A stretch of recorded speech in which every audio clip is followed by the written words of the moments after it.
5 signs you're moving from belief to friendship with God. There is a kind of closeness with God that goes far beyond belief, beyond church attendance, beyond knowing the right verses or saying the right prayers. It is quiet, it is weighty, and it changes the way you walk through the world. Scripture reveals something startling. God does not relate to everyone the same way. He loves all, yes, but only a few are described with a word that feels almost too intimate to say out loud: friends. When the Bible calls someone a friend of God, it is never casual. It is never accidental. Abraham did not earn that name through perfection. Moses did not receive it because he never failed. David was not called close to God because he lived without sin. They were drawn into something deeper, into a relationship where God spoke honestly, corrected gently, trusted deeply, and shared his heart without filters. And here is the part most people miss. Friendship with God does not always feel comforting at first. Sometimes it feels unsettling. Sometimes it feels lonely. Sometimes it feels like you are carrying thoughts, convictions, and burdens that others around you cannot see or understand. You begin to notice things that never used to trouble you. Silence starts to speak. Obedience stops being about rules and starts becoming personal. Prayer no longer feels like a list. It feels like a meeting. If you have sensed a shift in your spiritual life that you cannot fully explain, you are not imagining it. If you feel God correcting you quietly while others seem untouched, there is a reason. If your heart has grown more sensitive, more aware, more burdened for things that never used to move you, that is not weakness. That is proximity. The Bible shows us that when God draws someone closer, he does not announce it publicly. He confirms it privately. And the signs are rarely dramatic. They unfold slowly, inwardly, sometimes painfully. But once you recognize them, everything begins to make sense. In this message, we are going to walk through the signs Scripture reveals, signs that point to something rare and sacred, not so you can label yourself, not so you can feel elevated above others, but so you can understand what God may already be doing in your life. Because becoming a friend of God is not about status, it is about surrender. And if God is inviting you closer, you deserve to recognize the moment. Number 1, God begins trusting you with his heart. One of the clearest signs that you are becoming a friend of God is that he starts trusting you with what he does not share with everyone. This trust is not about secrets in the dramatic sense. It is about access. Access to his concerns, access to his intentions, access to the weight of what matters to him. In Scripture, God said he would not act without first revealing his plans to Abraham. That statement alone tells us something profound. Friendship with God involves shared understanding. When God draws you closer, you begin to sense things before they happen. Not predictions, not visions meant to impress others, but an inner knowing, a heaviness, a clarity, sometimes even a warning that arrives without explanation. You may notice that your discernment sharpens. Situations no longer feel neutral. Words carry more meaning. Decisions feel heavier because you are no longer just choosing for yourself.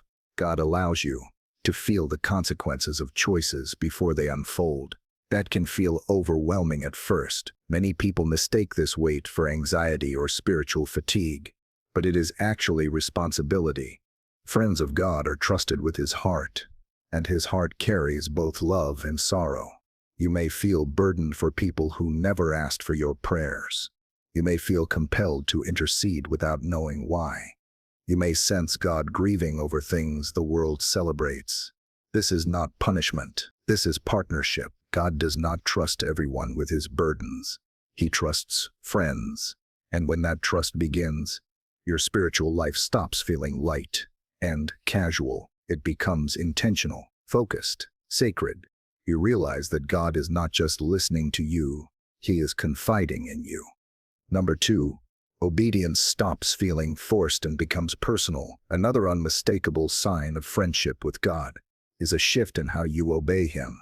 At first, obedience often comes from fear, discipline, or obligation.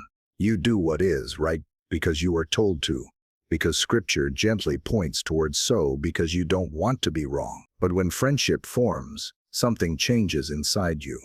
Obedience becomes relational in a way that does not rush.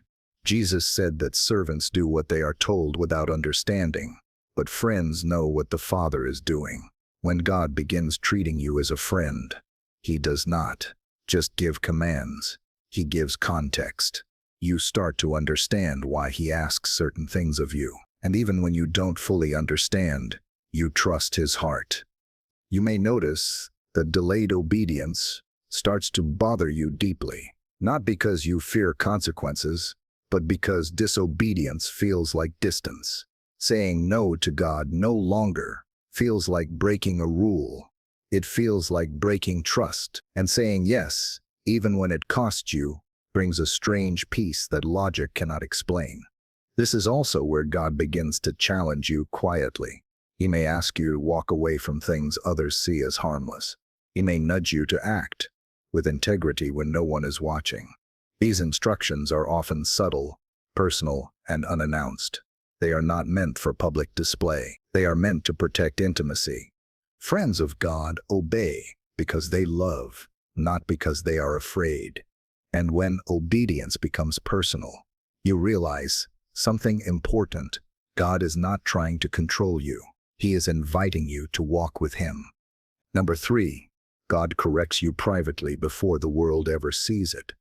One of the most misunderstood signs of closeness with God is correction.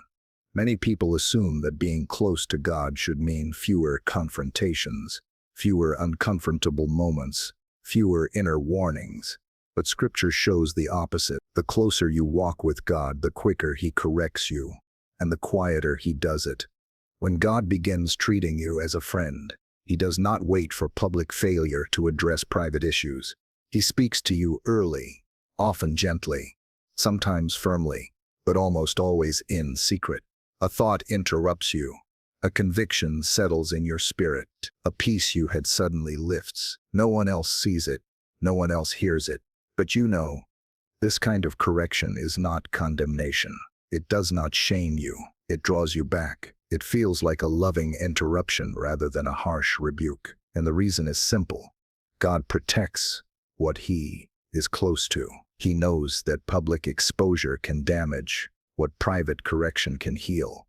You may notice that you cannot ignore certain behaviors anymore, even ones you once excused. Small compromises start to feel heavy. Words spoken carelessly trouble your spirit long after the moment has passed. This sensitivity is not weakness. It is refinement. Friends of God are corrected before they fall, not after. And while this can feel uncomfortable, it is one of the clearest proofs of intimacy. God corrects those He walks closely with, because He is invested in where they are going, not just where they have been. Number 4. Your prayers shift from requests to conversations. As friendship with God deepens, prayer changes its tone. It becomes less structured, less rehearsed, and far more honest. You may find yourself praying without an agenda, sitting in silence without anxiety, listening as much as speaking. In the beginning, prayer often feels transactional. You ask, you hope, you wait. But friends do not only exchange requests, they share presence. When God draws you closer, prayer becomes a space of mutual awareness. You sense when to speak and when to be still. Silence stops feeling empty and starts feeling full. You may notice that your prayers begin to align with God's heart rather than your immediate needs. You pray differently for people. You pray with more compassion and less control. Sometimes words fail you entirely, and yet the connection feels stronger than ever. This is where prayer becomes less about outcomes and more about alignment.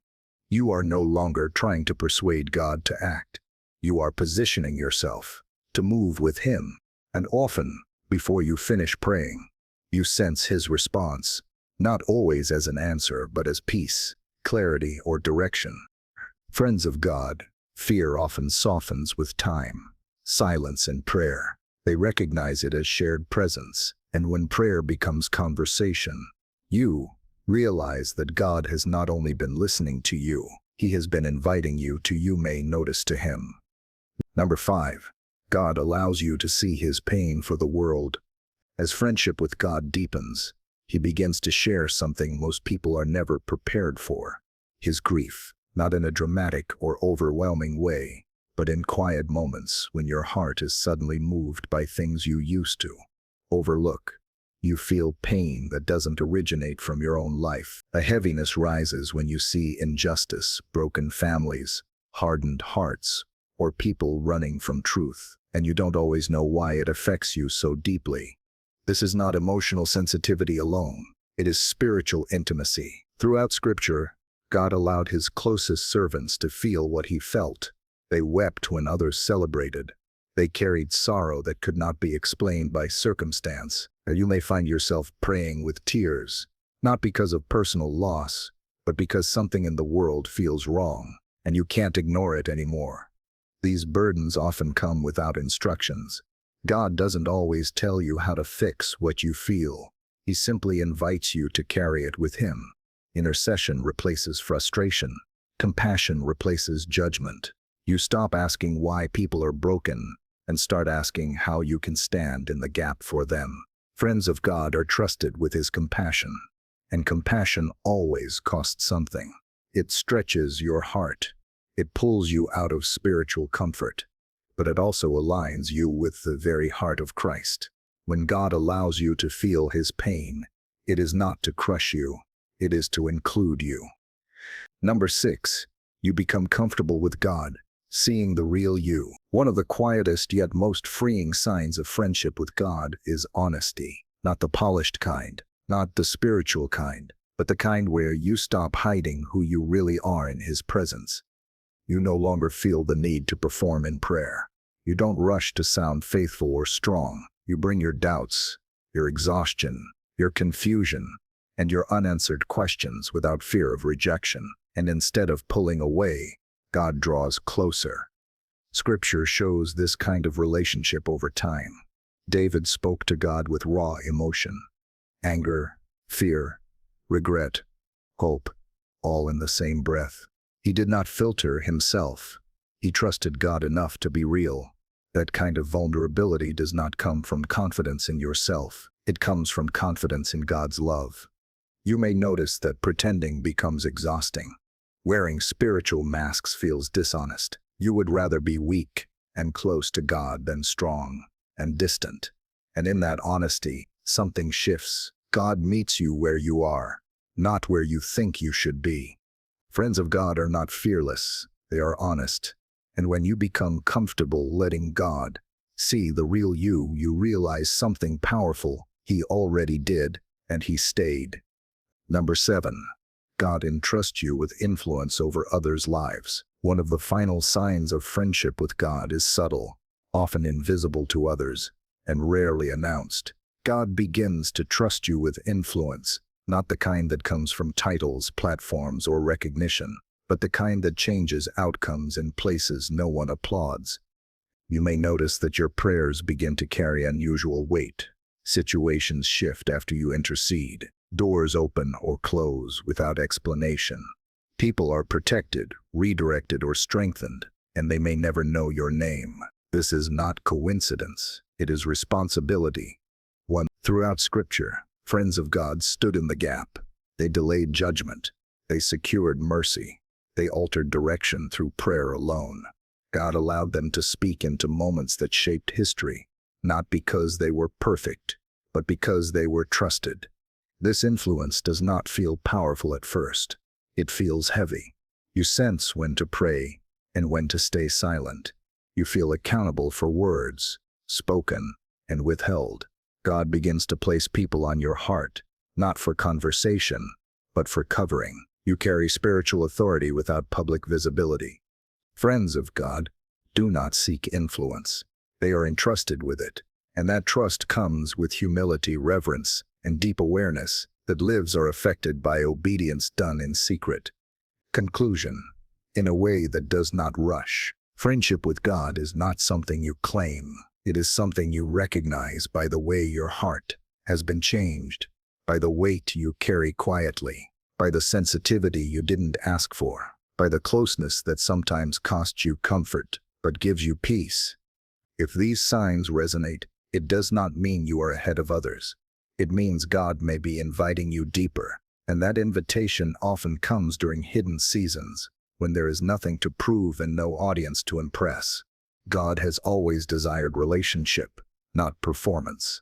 From the beginning, He walked with those who were willing to, you may notice, respond and stay honest. That invitation still stands, not to be elevated, but to be close, not to be admired, but to be aligned. If God is drawing you into friendship, the call is simple but costly. Stay available, stay obedient, stay honest, because when you walk as a friend of God, you don't just believe in Him, you walk with Him.